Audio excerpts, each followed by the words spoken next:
So, ito na nga. Ito na nga yung first voice over ko. Ang lulutuin namin ngayon ay chop suey.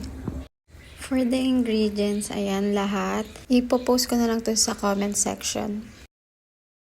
So, una, nagpakulo muna ng tubig para sa pugo.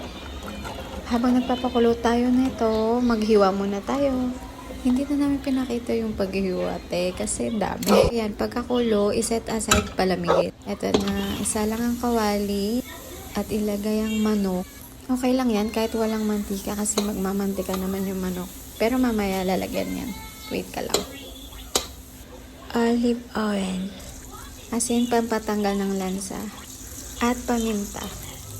Halo-halo ka lang dyan. Sige. Sarap din to guys kung may atay ng manok.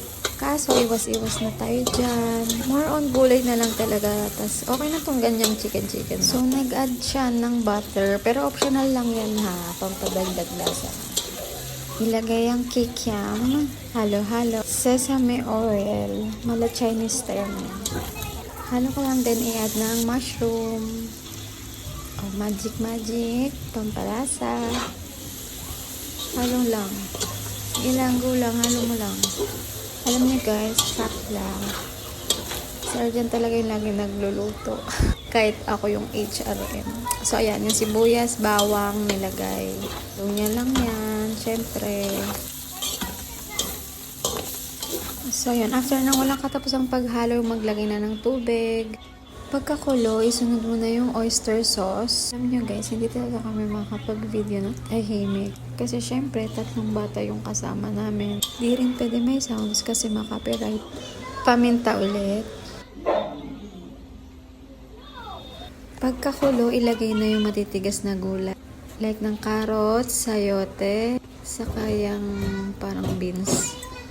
2 klase kasi yung nilagay niya dyan. So, walang broccoli kasi ang mahal. Wala ding, yung corn.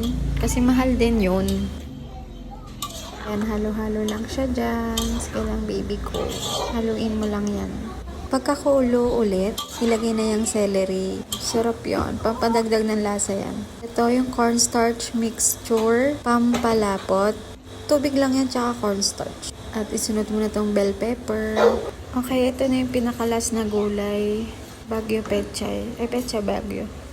Huli siya nilalagay kasi, alam nyo yun, para crunchy pa siya. Alam nyo guys, itong pagbivid namin na to, bonus na lang to eh. Kasi syempre, monetize na tayo. Ayan, another celery pala to guys. Kasi madami yung celery talaga. Masarap kasi yun pag crunchy din. Ayan, last touch, itlog. Ang dami no. Ubus yan sa amin. Sa mga bata pa lang, ubus na yung itlog tsaka kikiam.